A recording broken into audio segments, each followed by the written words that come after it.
Good morning my dear students. आज मैं आपको क्लास 8 मैथ का लेसन 7.2 राशियों की तुलना कंपेयरिंग क्वांटिटीज का क्वेश्चन नंबर 3 लेके आया हूं एक्सरसाइज का। इसमें क्या दिया है, अरुण एक जोड़ी स्केट्स पहिएदार जूते किसी सेल से खरीद कर लाता है जिस पर दिए गए बट्टे 20% की थी। यदि उसके द्वारा भुगतान की गई राशि 1600 रुपए है तो अंकित मूल्य ज्ञात कीजिए। तो ठीक है, तो यहां पे लिख लेते हैं माना स्केट्स का अंकित मूल्य कितना है? अंकित मूल्य कितना दिया हुआ है? x रुपए। ठीक है, अब उस पे क्या कर रहा है, अब 20% क्या दे रहा है? 20% हमको क्या मिलता है? स्केट्स पे हमको अंकित मूल्य पर 20% स्केट्स पर क्या मिलता है? बट्टा मिलता है। क्या मिलता है? बट्टा मिलता है। तो यक्स गुणे कितना हो जाएगा? 20 और बटा कितना हो जाएगा हमारा? 100। तो कितना हो जाएगा? 20 यक्स बटा 100 हो गया। अब देख लीजिए, जो अंकित मूल्य था x रुपए, उसमें से डिस्काउंट इतना रुपया हो गया। तो हमारा यहां पे हो जाएगा क्या? प्रश्नानुसार क्या हो जाएगा? यक्स जो देखिए मूल्य कितना था? x रुपए था, उसमें से 20% डिस्काउंट क्या था? 20 यक्स बटा कितना हो गया? 100 बराबर उसने कितना भुगतान किया है? 1600 रुपए का बराबर 1600 रुपए हो गया। ठीक है, अब यहां पे हम क्या करते हैं, यहां पे हम एलसीएम ले लेते हैं। तो यहां 100 यक्स माइनस कितना हो जाएगा? 20 यक्स हो जाएगा। अब बटा कितना हो जाएगा? 100 बराबर यहां कितना हो जाएगा? 1600 का।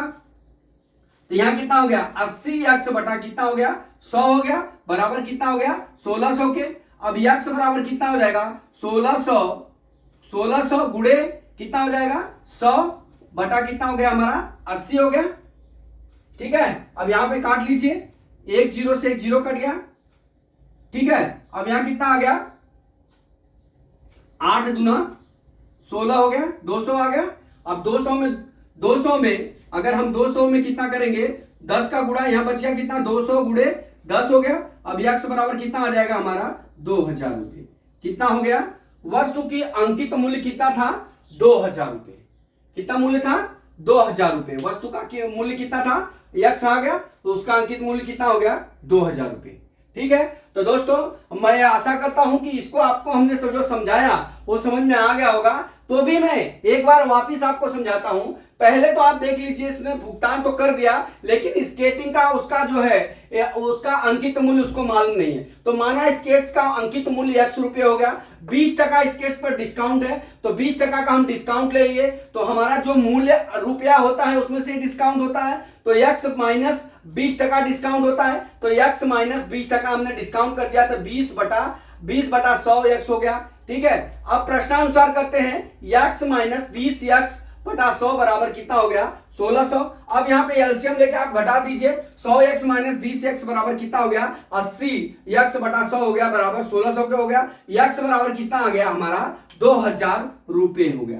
कितना हो गया? 2000 रुपए हो गया। तो दोस्तों इस तरह से जो हमने क्या किया कि सवाल को हमने आपको समझाने की कोशिश की। ठीक है, अभी यहां पे देख लीजिए 2000 दिया है ना, 2000 अंकित मूल्य आ गया। ठीक है, अब यहां पे मैं यहां तक आपको सवाल लगेगा, मैं आगे समझाता हूं। देखिए 2000 है, तो आपने क्या किया? 20% डिस्काउंट दिया ना, तो 2000 गुणे कितना हो गया? 20%। ये काट दिया, ये काट दिया, ये काट दिया, कितना आ गया? 2 दूना 400 आ गया। ठीक है, ये 400 डिस्काउंट हुआ उसको, तो अभी हमने कितना भुगतान किया है? ये 2000 हो गया, 2000 माइनस कितना हो जाएगा? 400 हो जाएगा बराबर कितना हो जाएगा? 1600 हो गया बराबर। ये हमारा सही हो गया सवाल। मैंने उत्तर की जांच भी कर ली, उसको उसने कितना भुगतान किया था? 1600 रुपए का। तो हमारा जो है ये सवाल जो है इस तरह से हम आपको समझा दिए। तो मैं आशा करता हूं कि ये सवाल आपको समझ में आ गया होगा। अगला सवाल मैं कल फिर लेके आता हूं। जय मां सरस्वती, जय भारत माता, जय जवान, जय किसान।